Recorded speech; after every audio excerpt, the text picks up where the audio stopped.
enjeux de la recherche sur ces maladies sont effectivement multiples. Il faut, je crois, pas par souci de figure de style, il faut toujours partir des patients. Le nombre de personnes fait effectivement que c'est un enjeu de société très important. Il faut savoir que le nombre de personnes va doubler dans les 10 à 15 ans qui viennent et qu'en projection de l'efficacité relative thérapeutique que nous avons aujourd'hui, il est très probable que nous devrons faire face à ce problème de société. Tout récemment, le problème des personnes âgées est venu sur le devant de la scène. Je pense qu'il ne fera qu'y rester dans les années à venir parce que, pas seulement en ophtalmologie, mais tout particulièrement en ophtalmologie, la limite se situe là, la frontière se situe à ce niveau-là.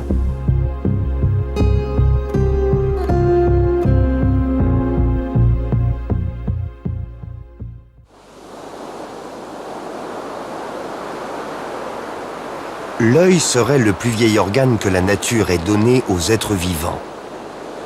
On suppose qu'il serait apparu pour la première fois chez une méduse qui cherchait à s'orienter par rapport au soleil. 300 millions d'années plus tard, évolution après évolution, la vue est devenue chez l'homme le plus sophistiqué des 5 sens. Unique et irremplaçable pour se repérer dans notre société moderne. Ne dit-on pas « l'œil regarde et le cerveau voit ». Aussi comprendre l'œil et le cerveau, c'est comprendre les mécanismes intimes de la vue. C'est aussi chercher à adapter une thérapie à chaque problème. C'était le 23 décembre 2002. Et j'avais un genre de mélasse. C'est un genre de confiture pour les vaches qu'on donne. Et puis ça partait pas à l'eau parce que quand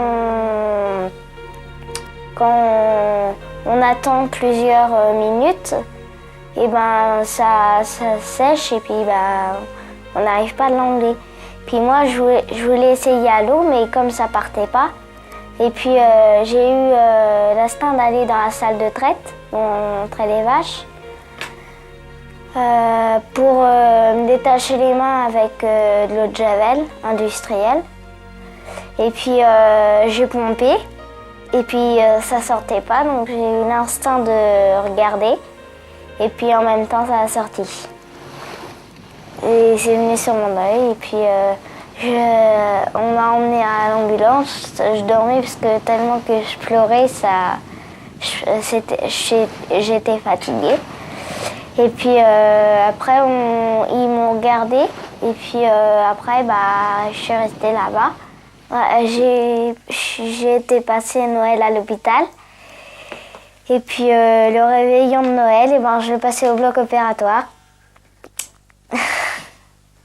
Elle n'a pas donné l'alerte tout de suite. Donc il y a eu un retard dans le lavage, dans la prise en charge, ce qui a fait qu'une brûlure qui était grave est devenue très grave. Donc la première étape a consisté à parfaitement tout nettoyer et à enlever tous les tissus brûlés qui, vous savez, peuvent déclencher l'espèce de mécanisme en cascade qui vont aller entretenir la souffrance des cellules tout autour.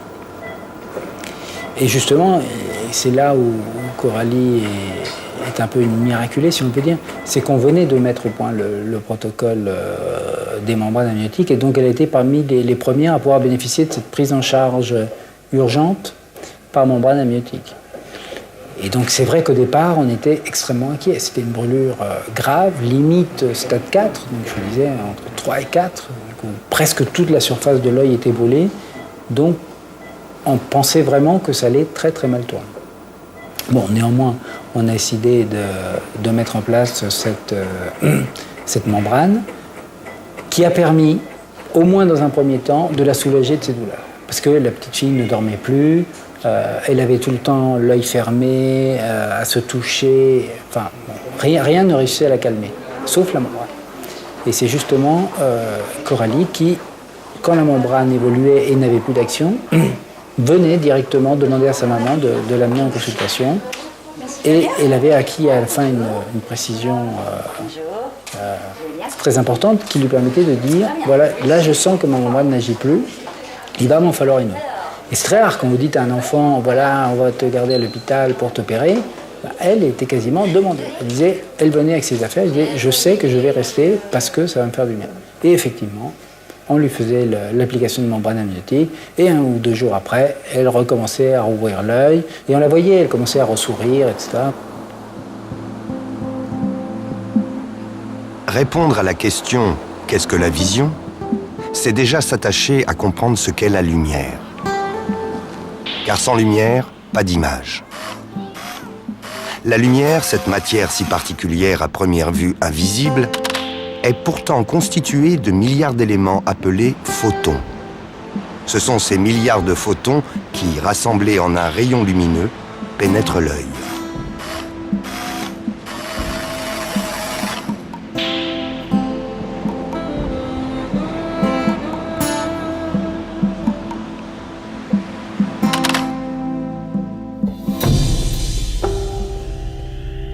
Gros comme une balle de ping-pong, l'œil fonctionne à la manière d'un appareil photo. À l'avant, les objectifs avec la cornée et le cristallin, lentille qui assure la mise au point. À l'arrière, la pellicule sensible avec la rétine. La cornée et le cristallin servent à ce qu'un rayon lumineux en traversant l'œil soit convergé vers la zone centrale de la rétine, la macula.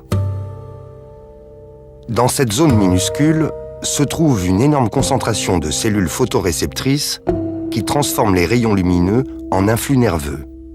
Les nerfs optiques les transportant ensuite jusqu'à l'aire visuelle située à l'arrière du cerveau. Toutes les informations sont alors décodées, analysées par une mise en relation avec les autres parties du cerveau. Ces organes mesurant à peine quelques dizaines de millimètres, pour oser pénétrer ce monde clos et fragile, il a fallu mettre au point de nouveaux instruments de chirurgie. Les progrès rapides de ces dernières années doivent autant à l'audace des ophtalmologistes qu'aux innovations technologiques faisant appel aux dernières techniques de l'électronique, de l'informatique et de la miniaturisation. Cette réduction faisant dorénavant ressembler les instruments de chirurgiens à de véritables outils d'horloger. Dans un œil normal, le faisceau lumineux qui pénètre l'œil se focalise précisément sur la rétine. Un défaut de vision apparaît quand ce point de convergence des rayons lumineux est mal situé.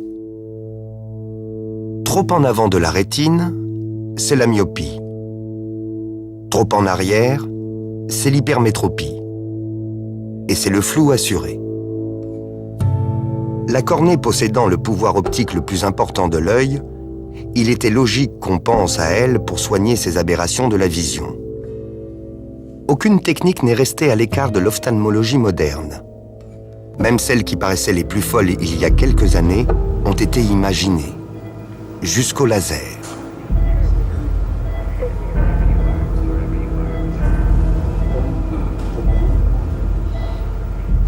Le laser excimer permet de modifier la courbure cornéenne afin de transformer les images détectées en avant de la rétine, en arrière de la rétine pour les hypermétropes, pour les recibler sur la rétine. Et c'est par les modifications des rayons de courbure sur la cornée qu'on peut rectifier ces aberrations optiques. C'est une technique ablative. Il faut bien savoir que lorsqu'on l'utilise, on enlève du tissu. C'est une chirurgie ablative. Le laser disrupte des tissus sans effet thermique. C'est l'avantage de ce laser. Et c'est une technique définitive. Dans la discussion avec le patient, on doit effectivement savoir exactement ses motivations, car il existe forcément des motivations esthétiques pures qui doivent être bien précises et bien expliquées au patient dans les contraintes, dans les risques, dans les facteurs de risque, dans les complications possibles, dans les effets secondaires de cette chirurgie.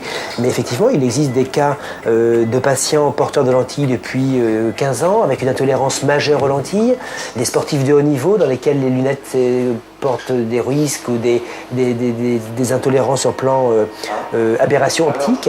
De même, donc, ce port de lentilles qui peut être gênant dans les cas d'intolérance ou même pour des raisons professionnelles ou sportives. Donc on s'approche d'une chirurgie non plus tant de confort, mais une chirurgie de réhabilitation visuelle avec des critères bien précis qui ne sont plus des critères simplement esthétiques et d'hors convention comme on peut le voir actuellement.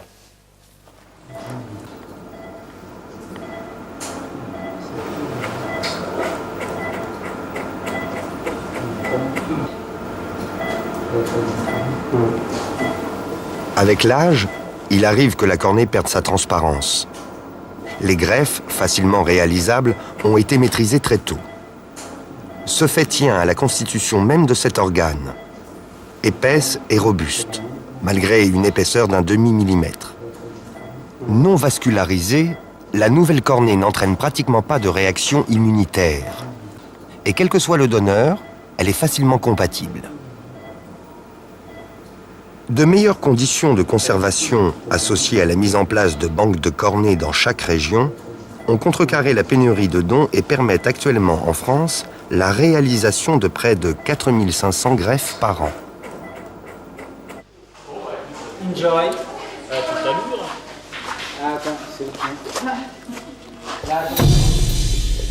Si la cornée possède 2/3 du pouvoir optique, le tiers restant est détenu par le cristallin.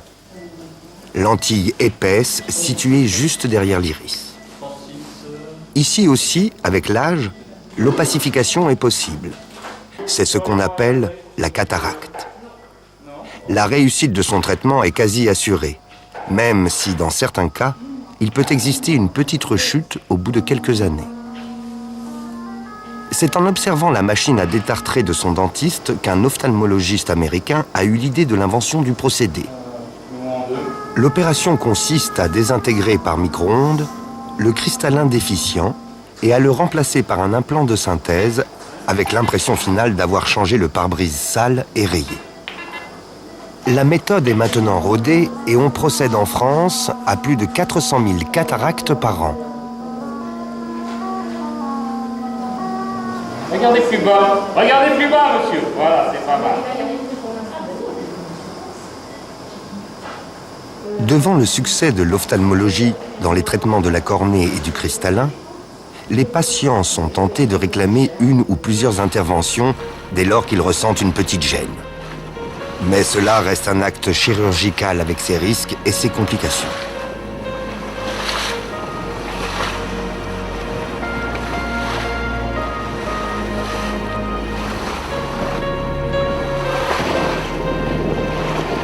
Il y avait la première greffe, elle a tenu 15 jours, c'était pour éponger le produit. La deuxième, c'était pour que l'ulcère se referme. La troisième, c'est pareil. Puis jusqu'à la 16e. Avec l'œil gauche, je vois un petit peu la jour et la nuit. Et je distingue un petit peu les gens. Mais je vois pas très bien parce que j'ai qu'un 10e. Donc je vois la grosse lettre. Et puis après ils m'ont dit l'œil droit on va y regarder parce que comme l'œil droit travaille il travaille beaucoup pour l'œil gauche. Donc ils ont regardé puis je voyais pas trop donc ils m'ont mis j'ai que 7 dixièmes. Donc ils m'ont dit on va te mettre des lunettes pour écrire, pour lire et pour regarder la télé.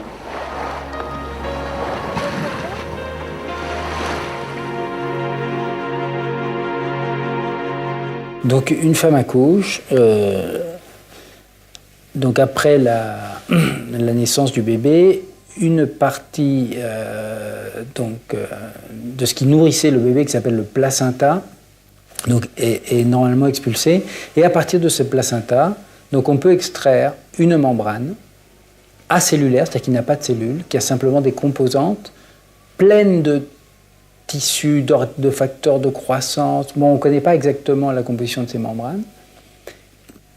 Et donc ces membranes sont extraites, congelées, gardées sur des petits morceaux de papier millimétrés, et ces membranes. Donc on va les poser sur la surface de l'œil, donc sur la cornée et la conjonctive brûlée, et vont avoir un espèce de rôle d'éponge, où elles vont aller comme aspirer tous les produits toxiques induits par la brûlure. Dans le cas d'une brûlure, tout n'est pas brûlé d'un coup.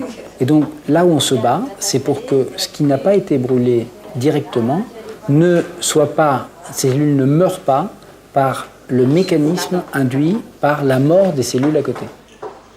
Si elle a besoin de revenir, t'acceptes? En général, avoue quand même que chaque fois que tu venais, c'est parce que tu avais une gêne et qu'on arrivait à peu près à résoudre ton problème, non? Oui. Tu venais jamais en fait contre ta volonté? Non. En général, c'est toi qui réclamais. Non? Si, Je me rappelle même une fois. Qu'une fois. Non, mais je me rappelle même des fois où elle venait réclamer sa membrane. C'est vrai. Tu te rappelles? Vers le mois de janvier ou de février, quand tu avais mal, tu savais que ça pouvait te soulager. Oui. Bon, c'était la première étape. Au départ, ne pas avoir mal, ensuite ne plus être gêné, ainsi de suite. On franchit des paliers. C'est dans le champ des affections graves, jusqu'ici incurables et touchant la zone la plus sensible de l'œil, la rétine, que les promesses de guérison s'annoncent des plus spectaculaires dans les 30 ans à venir. Mais qu'est-ce que la rétine? La lumière, après la cornée et le cristallin, traverse l'épaisseur entière de la rétine et vient heurter le fond de l'œil. Elle est arrêtée par une couche de cellules noires, l'épithélium pigmentaire, en contact direct avec la rétine. Une rétine humaine normale est composée de 2 types de cellules sensibles à la lumière, les cônes et les bâtonnets, au nombre de 250 millions. Les cônes sont impliqués dans la vision diurne, alors que les bâtonnets sont responsables de la vision nocturne. Au niveau des cônes et des bâtonnets, la lumière est transformée en influx nerveux, lesquels repartent alors dans le sens opposé à la lumière jusqu'aux autres cellules, dont les prolongements constituent les nerfs optiques. Les informations de couleur, de forme, de mouvement, de contraste sont ainsi véhiculées jusqu'au cerveau. Les maladies de la rétine sont nombreuses et redoutées. Pour certaines, peu voire aucun traitement efficace n'existe vraiment. Les axes de recherche du laboratoire se sont concentrés sur 2 pathologies particulières. L'une, ce sont les rétinopathies pigmentaires et d'autre part les dégénérescences maculaires liées à l'âge, ce grand groupe d'affections liées au vieillissement qui touchent la rétine, le même type de cellules que les rétinopathies pigmentaires d'ailleurs à peu près. Donc ces maladies, elles touchent en France pour les maladies génétiques à peu près 40 000 personnes. Pour la dégénérescence maculaire liée à l'âge, dans les formes précoces, 1,5 million de personnes, les formes avancées, 300 000 personnes, c'est-à-dire qu'il y a 300 000 personnes qui ne peuvent plus lire, qui ne peuvent plus reconnaître quelqu'un dans la rue, qui sont incapables d'avoir une autonomie dans la vie quotidienne, ou alors avec des aides optiques considérables, et parfois même avec ces aides optiques en sont tout à fait coupées. Ce qui implique une perte d'autonomie, et ce qui implique souvent une entrée dans une décadence, dans un déclin de fin de vie. Alors le nombre de personnes fait effectivement que c'est un enjeu de société très important. Il faut savoir que le nombre de personnes va doubler dans les 10 à 15 ans qui viennent et qu'en projection de l'efficacité relative thérapeutique que nous avons aujourd'hui, il est très probable que nous devrons faire face à ce problème de société.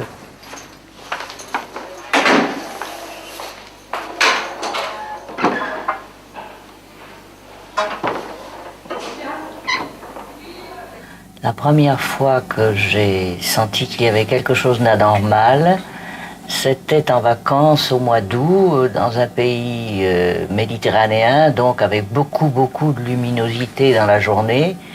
Et je me suis aperçu la nuit en marchant derrière un groupe d'amis que, à la place de leur dos, je voyais une espèce de tache noire.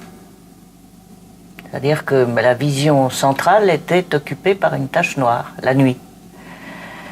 Et ça m'a frappé tout de même, mais sinon je n'avais aucun trouble de la vision le jour. Et je suis donc rentré à Paris après les vacances et je crois quelques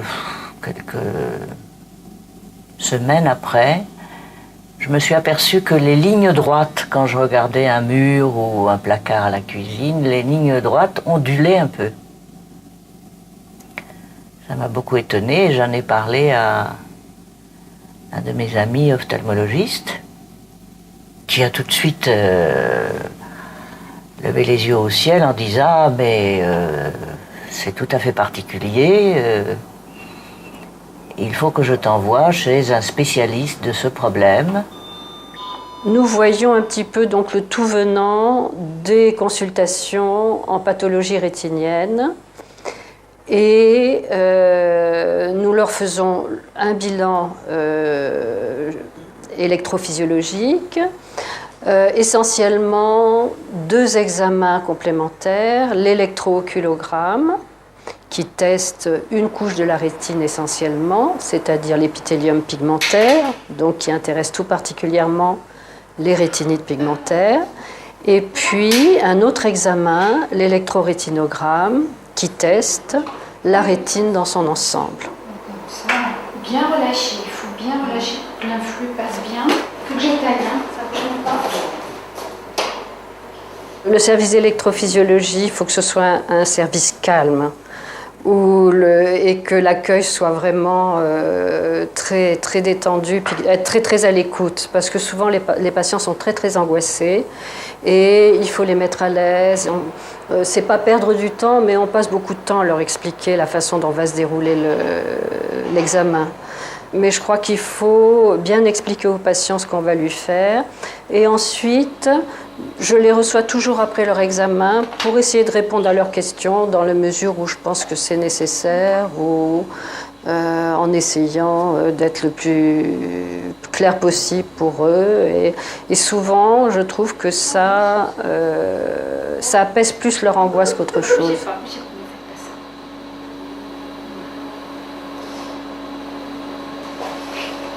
C'est possible de descendre ma chaise?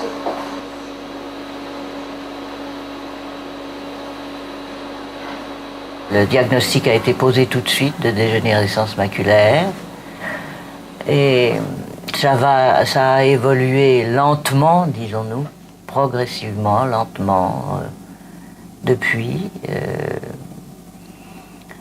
On a commencé pour surveiller ça par me faire des angiographies du fond rétinien et c'est avec ça qu'on a suivi l'évolution.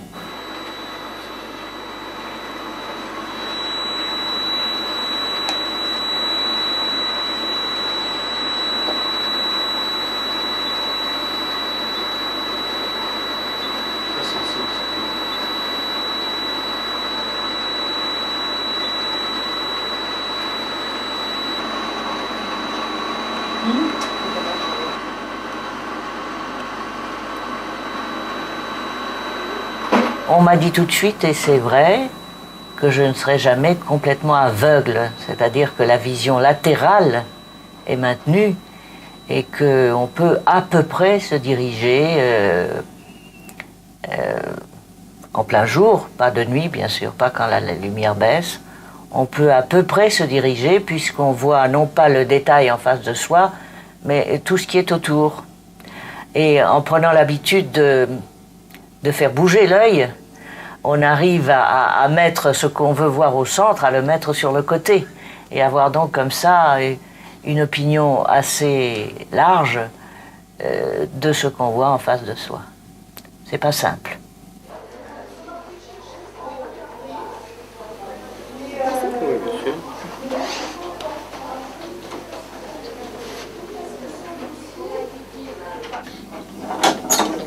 J'ai une lance qui tourne après.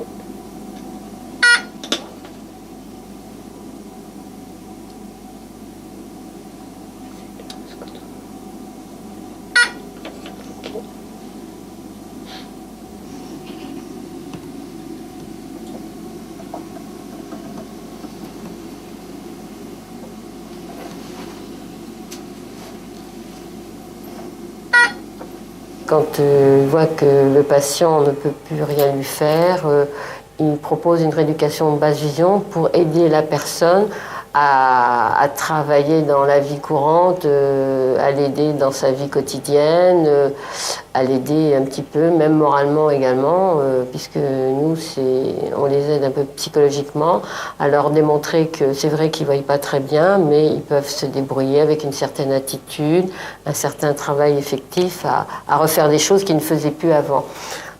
Vous voyez, c'est pour l'écriture et la lecture, on commence déjà par retrouver les lettres dans un certain ordre et on fait un balayage visuel en même temps. Donc on grossit ces lettres. Là on commence à lire un petit peu et on grossit toujours les lettres et on part d'un certain grossissement et on diminue. Donc là on fait le balayage visuel avec des chiffres, des lettres pour confondre un petit peu, embêter un peu le patient, pour qu'ils ne nous disent pas par cœur. Bon, alors, certains ont l'impression qu'ils retournent à l'école un petit peu, mais ils ont raison, parce qu'en fait, on leur apprend de nouveau à lire, à écrire. Et moi, je leur prends même un journal, à découvrir un journal. Et il y a des systèmes informatiques où on leur apprend différentes choses.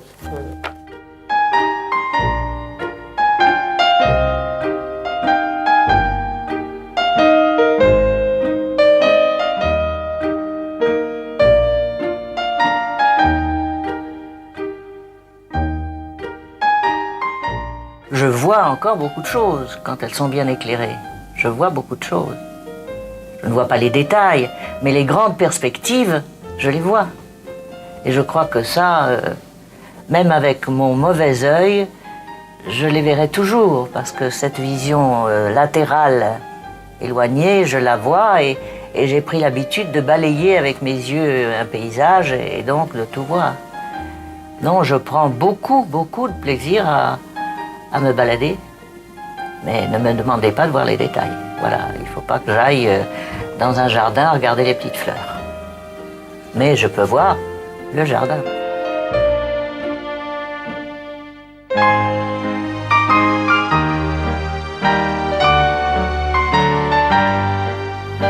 À la campagne, où j'ai une petite maison avec un jardin, je passais beaucoup de temps à aller tailler les arbustes, etc. Et bien justement, cette vision centrale de la fleur fanée qu'il faut couper, je ne l'ai plus. Et c'est aussi une grande perte de ne plus pouvoir jardiner. J'arrivais dans la maison, je laissais la maison de côté et je courais dans le jardin avec mon sécateur et mon arrosoir.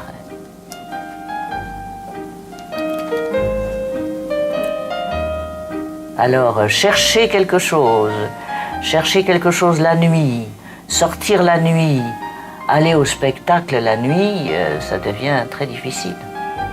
Sauf le concert, où la scène est éclairée et où ce qui compte surtout, c'est ce qu'on entend. Alors, j'ai cette paire de jumelles qui me sert à regarder la télévision. Voilà, c'est ça qu'on met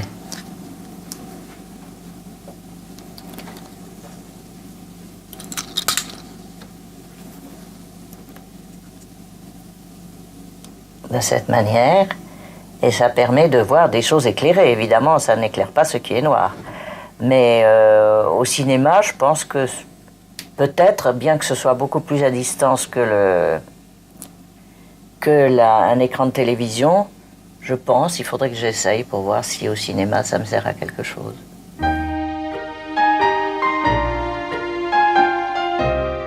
Chercher dans un tiroir quelque chose est quasiment impossible. Il faut une lampe électrique qui éclaire le tiroir, trier les livres ou les dossiers, ça prend un temps fou parce qu'on ne voit ça que très mal. Et à l'âge qu'on atteint quand on a cette maladie, on a envie justement Enfin, moi, j'ai envie de faire le point, de trier, de jeter, de regarder les photos, de jeter celles qui n'intéressent plus, de garder celles qui intéressent, et tout ça devient extrêmement difficile. Je crois qu'il faut se jeter dehors. Il faut se jeter dehors et ne pas cesser de voir des amis et donner le bras et aller de l'avant. Alors en théorie, les maladies génétiques sont assez différentes de la dégénérescence maculaire liée à l'âge. En fait, parmi les maladies génétiques, il faut distinguer deux grands groupes. Il y a ce qu'on appelle les maculopathies héréditaires, qui sont donc aussi des maladies de la macula et qui vont donc, comme la dégénérescence maculaire liée à l'âge, entraîner un scotome central, c'est-à-dire une tache au centre de la vision, plus ou moins progressivement et plus ou moins large, qui se distinguent des rétinopathies pigmentaires qui, elles, vont d'abord toucher la vision périphérique avec une perte de l'adaptation à l'obscurité, un rétrécissement du champ visuel qui devient tunnelaire et qui progressivement se rétrécit en une quinzaine ou une vingtaine d'années jusqu'à éventuellement aboutir à la perte de vision centrale. Alors, il y a une parenté entre ces maladies génétiques et la dégénérescence maculaire liée à l'âge, c'est qu'elles touchent les mêmes cellules, les photorécepteurs et l'épithélium pigmentaire de la rétine, qui est donc la couche qui soutient, qui nourrit, qui protège les photorécepteurs. Afin de mettre en évidence les mécanismes de ces différentes cellules, une première expérience a consisté à isoler une rétine de souris saine. Celle-ci est alors rabotée de façon à ne conserver que la mince couche de photorécepteurs. Un fragment est alors greffé dans l'œil d'une souris malade. Quelques semaines plus tard, on constate que 50% des cônes de la souris malade ne meurent plus.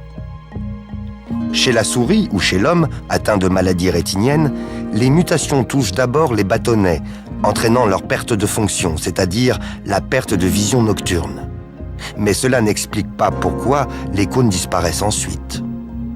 Or, pour les malades, la différence est essentielle, puisque les cônes leur permettent de voir le jour, les formes, les couleurs.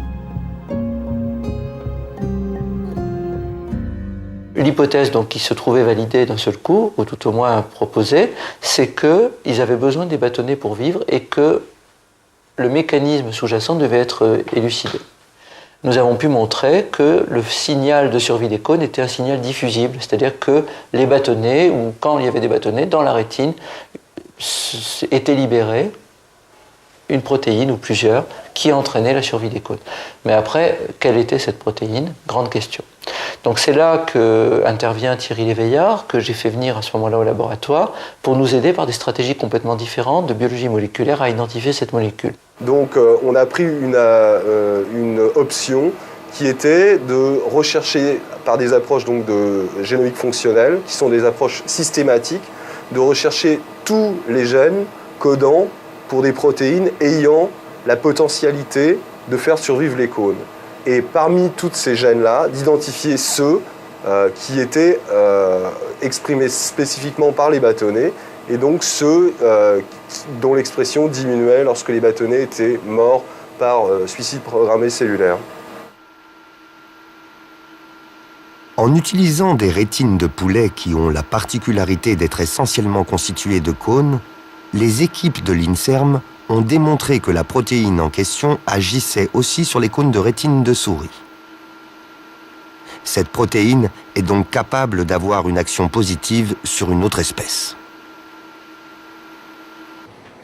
Cette expérience préliminaire a permis donc de lancer un programme à grande échelle de clonage par expression, pour utiliser un terme un peu technique. Et, nous avons identifié donc un certain nombre de gènes qui étaient intéressants, dont un sur lequel nous travaillons principalement, que nous avons appelé avec un nom barbare anglais Road Derived Cone Viability Factor. Et, ce gène donc, présente le caractère suivant. Il est capable donc, d'augmenter la survie des cônes chez le poulet, mais aussi chez la souris, de manière très intéressante. C'est un gène qui est exprimé spécifiquement, nous disons exprimé uniquement dans la rétine, uniquement par les bâtonnets. Donc on a montré que lorsque les bâtonnets avaient disparu, étaient perdus, en fait, le produit du gène avait disparu. Donc de ce programme-là, nous avons aussi montré que le gène codait bien sûr pour une protéine, que nous avons pu produire donc, en utilisant d'autres artifices, dont de biologie moléculaire. Et la protéine est capable donc d'avoir un effet bénéfique sur la survie des cônes lorsqu'elle est injectée donc, dans l'œil de la souris RD. Il est légitime de penser que cette découverte appliquée à l'homme pourrait permettre de retarder la dégénérescence de la rétine et surtout de lui préserver la vision diurne. Avant de pouvoir proposer une thérapie efficace, les essais devront être confirmés sur d'autres espèces. Plusieurs axes de recherche sont explorés par les équipes de l'INSERM. La pharmacologie, avec la recherche de molécules, de nouveaux médicaments capables d'enrayer la dégénérescence des bâtonnets et d'agir sur le contrôle direct de leurs fonctions. Un deuxième axe étudié est la thérapie cellulaire. Les chercheurs essaient de comprendre pourquoi certains animaux ont la faculté de régénérer les cellules de leur rétine alors que l'on pensait que cela était totalement impossible. Cette idée de régénérer une rétine, de les remplacer par de nouvelles cellules, est très enthousiasmante pour les patients en attente de tout traitement. Mais les mécanismes sont très compliqués et les scientifiques sont très loin d'une expérimentation sur l'homme. Une troisième voie à l'étude depuis quelques années est la thérapie génique.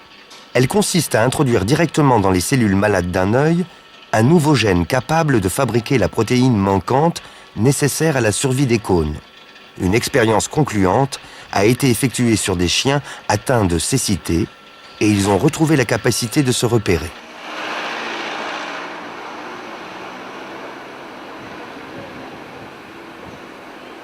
Dans cette lutte quotidienne des chercheurs et des médecins à mieux comprendre ces deux maladies que sont les dégénérescences maculaires liées à l'âge et les rétinopathies pigmentaires, les progrès sont évidents, mais toujours trop lents pour les patients qui voient leur vue disparaître inlassablement.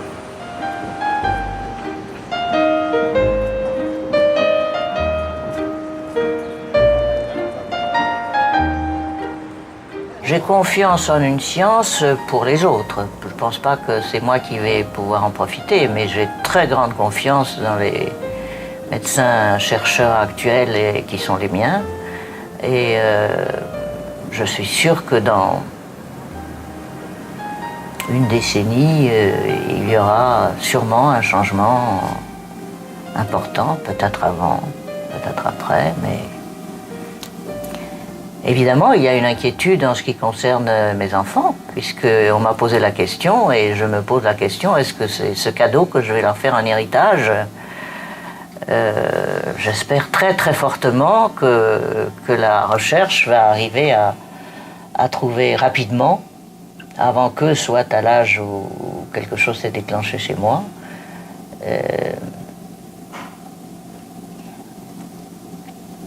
une parade efficace à cette calamité qu'est la dégénérescence maculaire. Quand l'œil ne voit plus, que la médecine ne peut rien, l'électronique pourrait venir en aide aux malades. La vision artificielle faisait sourire il y a quelques années. Aujourd'hui, elle devient de plus en plus une réalité. La science rejoint la science-fiction. L'idée d'un implant rétinien, l'idée d'une rétine artificielle, d'éléments artificiels, une prothèse qui puisse être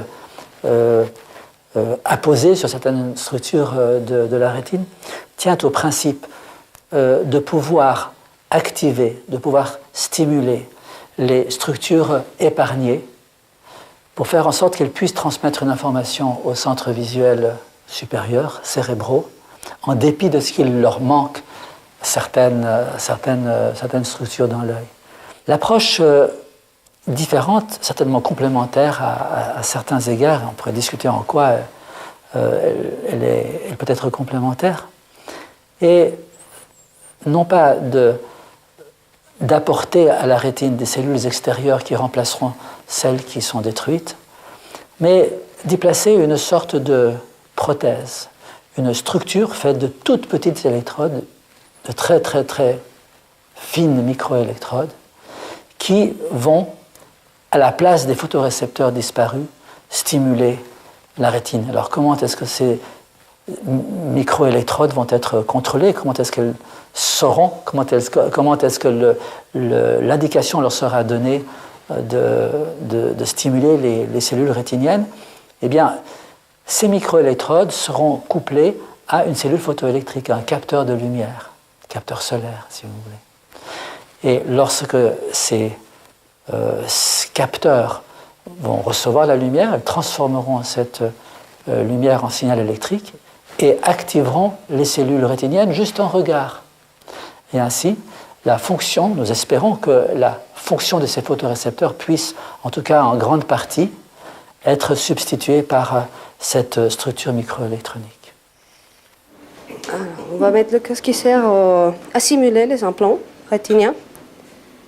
Et avec les simulations que nous avons pu réaliser chez des sujets sains, chez lesquels nous avons créé des conditions qui nous semblent très proches de ce que pourrait être celles des sujets implantés, nous avons pu observer qu'ils développent des attitudes avec une information très limitée et très excentrée dans le champ visuel. Ils développent en quelques jours ou quelques semaines des aptitudes qui leur permettent, alors qu'ils ne le pouvaient pas au début, de lire, de saisir de leurs mains des objets et de le placer dans des conditions, de placer un objet dans une situation particulière, de diriger la main sur une poignée d'une porte, et même de se déplacer de manière adéquate entre des montants que nous avons disposés, par exemple, à tel ou tel endroit d'un local.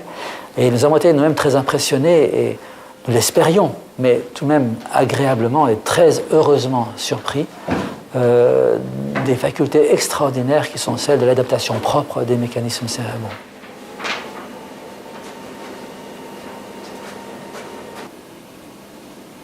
Alors, à la lumière de l'observation que nous avons faite, que des sujets chez lesquels nous avons opéré des simulations ou avec des informations très élémentaires, il a été possible d'obtenir une information très élaborée, ça nous amène à nous poser la question de savoir qu'est-ce que c'est que la vision. Finalement, ça veut dire que ce que nous projetons sur la rétine et ce qui, depuis la rétine, est envoyé au cerveau n'est pas l'information que nous percevons.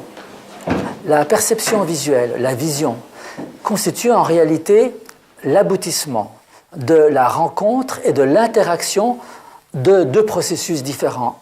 L'un, c'est celui de l'apport de l'image extérieure qui va impressionner la rétine, laquelle va envoyer, sous forme de message électrique, l'information au niveau du cerveau. Et puis l'autre va être un processus intérieur à nous et qui va non seulement analyser, mais même transformer le message que nous avons reçu, parfois aller au-delà de ce que ce message nous aura apporté. Prenons un exemple. Si nous examinons cette figure très classique proposée par Shepard, vous voyez ici ces deux personnages qui semblent courir dans un couloir, et du fait de l'effet de perspective, nous avons l'impression que le second personnage est de taille plus grande que le premier.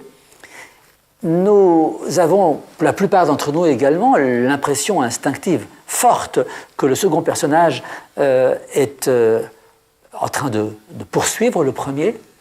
Et si nous observons attentivement l'expression de ces deux personnages qui sont visiblement les deux sous l'effet de forte tension, nous avons également la très forte impression que le second a un visage agressif et menaçant et le premier a un visage effrayé. Et pourtant, ces deux personnages sont exactement de la même dimension et ils sont dessinés, le visage est dessiné très exactement de la même manière. Et voilà comment, au travers de l'illusion qui se dégage de l'effet de perspective qui est inscrit dans ce dessin, qui se dégage de ce dessin, non seulement nous avons l'impression que l'un des deux est plus grand, mais il ne vient pas à l'esprit spontanément de nous dire que les deux sont en train de fuir quelque chose qui se trouve derrière eux, un incendie ou une autre menace. Nous avons l'impression que le second est en train de poursuivre le premier. Alors voilà comment notre perception forte de cette situation nous amène à vivre une illusion que ne nous donne pas, au sens strict, l'information visuelle qui se projette sur notre rétine. La réalité est en partie la réalité. Et sans la réalité, il est probable que nous ne percevrions pas, bien sûr, des éléments de notre environnement, mais cela veut également dire que dans l'observation de ce qui est autour de nous, nous avons une composante subjective à laquelle nous ne pouvons pas nous soustraire. Et les implications sont incommensurables. C'est-à-dire, lorsque nous analysons une situation aussi objective que nous voudrions l'être, en toute sincérité, nous ne pouvons pas nous extraire de notre subjectivité. Nous ne pouvons pas nous extraire de la subjectivité de notre vision qui nous semble objective. Nous ne pouvons pas dire « j'ai été témoin ». C'est nous replacer aussi c'est une leçon d'humilité, c'est nous replacer aussi à notre véritable dimension, qui est celle à la fois de la nécessité, bien sûr, de notre intervention dans la vie. Ce n'est pas une raison non plus pour nous soustraire de la vie, parce que notre devoir est d'intervenir dans la vie. Il ne faut pas non plus que ce soit une excuse pour nous dire ce qui est autour de nous, de toute manière, nous le percevons de manière illusoire et nous réfugier disons, derrière ce prétexte pour ne pas intervenir. Mais d'autre part, cela nous montre également que nous devons être conscients que le jugement que nous portons sur une situation, il est, quelle que soit notre volonté, inévitablement imprégné d'une subjectivité. Il parle de 2 opérations. Donc la première c'est pour les cellules, puis la deuxième c'est pour la greffe de cornée.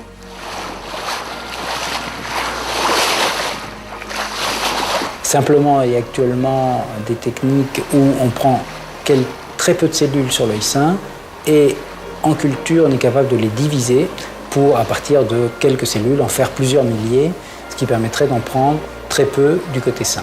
Il n'est pas impossible qu'elle puisse continuer à bénéficier des progrès technologiques, c'est-à-dire de ce qu'on appelle l'expansion cellulaire, où on va aller multiplier ses propres cellules pour en faire... et ça, c'est l'idéal, parce que si on peut, à partir de 3-4 cellules d'un côté, en faire des milliers et régénérer toute la zone brûlée, évidemment, là, on aurait gagné. On a pris malheureusement beaucoup de retard dans la technologie des cellules souches, mais de toute façon, une fois que ça sera approuvé, on pourra donc probablement proposer ce type d'intervention à Coralie, encore une fois, si besoin.